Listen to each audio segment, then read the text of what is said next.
Back-to-back wins. Let that sink in for a second. After everything this team has put us through over the last month, after 5 straight series losses, after nights where the offense looked like it had completely forgotten how to play baseball, back-to-back wins. And I'm not just here to talk about the wins today, because honestly the injury news that dropped this morning might be even bigger than what happened on the field last night. We're talking about multiple guys inching closer to returns at literally the perfect moment. A stat from Dylan Cease that has never happened in Blue Jays history, a Jesus Sanchez situation that nobody is paying enough attention to, and a bullpen that is quietly becoming one of the most dangerous in the entire American League. There is a lot to unpack today, and you're going to want to hear all of it. Let's start with the injury front, because this is where things get genuinely exciting. George Springer is throwing.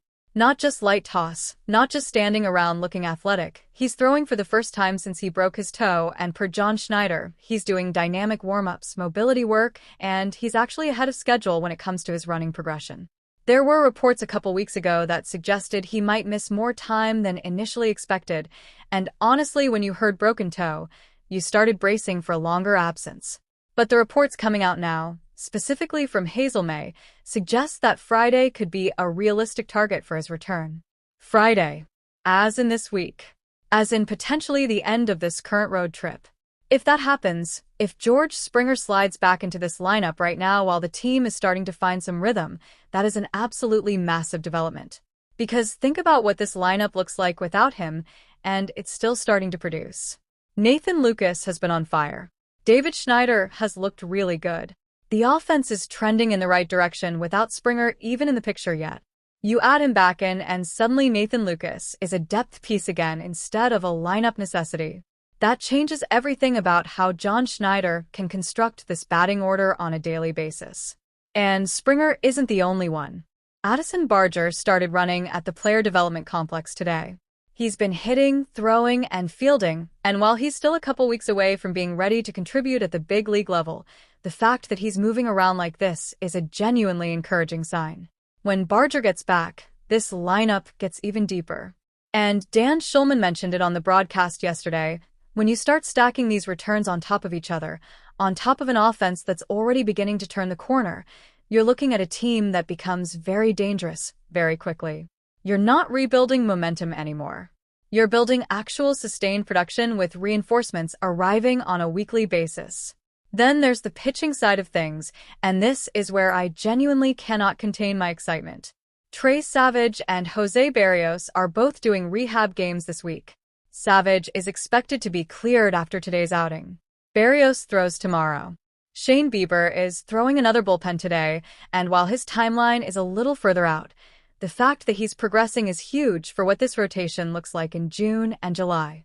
If you can get Savage and Barrios back within the next week or two, you're immediately adding 2 legitimate big league starters to a rotation that has been running on fumes with depth arms eating innings. That is not a minor upgrade.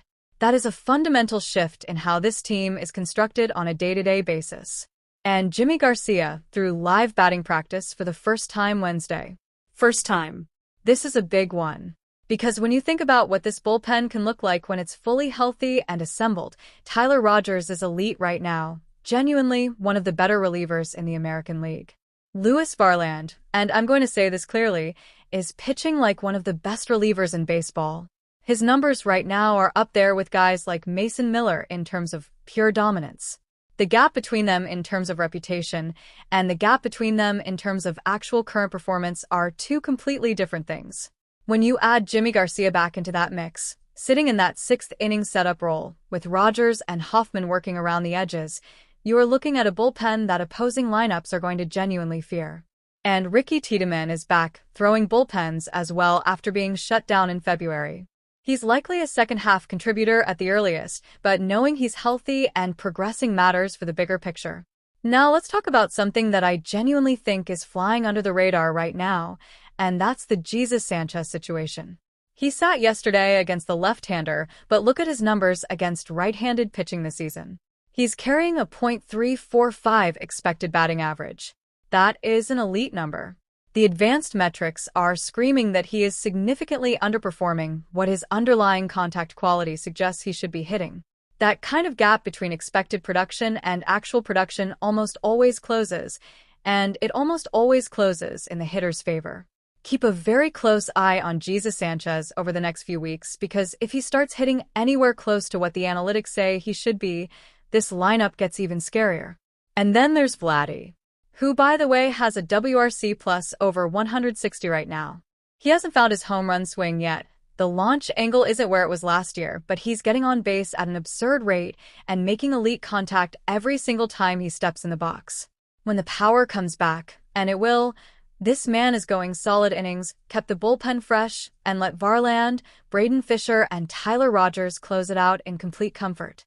This rotation, when it gets healthy, paired with this bullpen, is going to be a genuine problem for the rest of this division. 2 wins in a row. Springer potentially back by Friday. Berrios and Savage returning within days. The bullpen stacking up. The offense waking up. Everything is trending in the right direction at exactly the right time. This team is not cooked. Not even a little bit. Comment down below. What return are you most excited about? Let's talk about it.